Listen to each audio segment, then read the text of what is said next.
Hi friends, నేను మీ Rajeshwari. Welcome back to our channel. జై శ్రీరామ్. ఫ్రెండ్స్, ఈరోజు వీడియోలో ఈ 2024 సంవత్సరంలో రాఖీ ఎప్పుడు వచ్చింది, రక్షాబంధన్ అండి. ఈ రాఖీ పండుగ ఎప్పుడు వచ్చింది, అలాగే పౌర్ణమి గడియలు ఎప్పుడు ప్రారంభమైనాయి, ఎప్పుడు ముగుస్తాయో ఈ వీడియోలో తెలుసుకుందామండి. ఈ వీడియో చూడబోయే ముందుగా ఒక చిన్న రిక్వెస్ట్ ఫ్రెండ్స్, మన ఛానల్ ఎవరైనా ఫస్ట్ టైం చూస్తున్నట్లయితే సబ్స్క్రైబ్ చేసుకోకపోతే సబ్స్క్రైబ్ చేసి పక్కనే ఉన్న బెల్ని కూడా యాక్టివేట్ చేసుకున్నారంటే నేను చేసే లేటెస్ట్ వీడియోస్ అన్నీ మిస్ అవ్వకుండా చూడొచ్చండి. మన ఛానల్లో ఎక్కువగా డివోషనల్ వీడియోస్, ఏ పండుగలు ఎప్పుడు వస్తాయి, వాటి తిథి అలాంటివన్నీ ముందుగానే మీకు అప్లోడ్ చేస్తూ ఉంటాను ఫ్రెండ్స్. ఇంకా ఆలస్యం చేయకుండా రాఖీ గురించి తెలుసుకుందాము.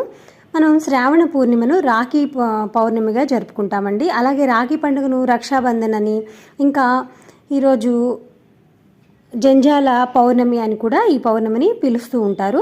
ఈరోజు సోదరీమణులు తన తమ్ముడికి కానీ అన్నకు కానీ రక్షాబంధన్ని కడతారండి.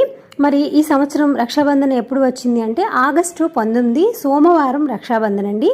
ఇక పౌర్ణమి గడియలు ఎప్పుడు ప్రారంభమైనాయి అంటే ఆగస్టు 18వ తారీఖు ఆదివారం రాత్రి 2:34 పౌర్ణమి గడియలు స్టార్ట్ అయినాయి.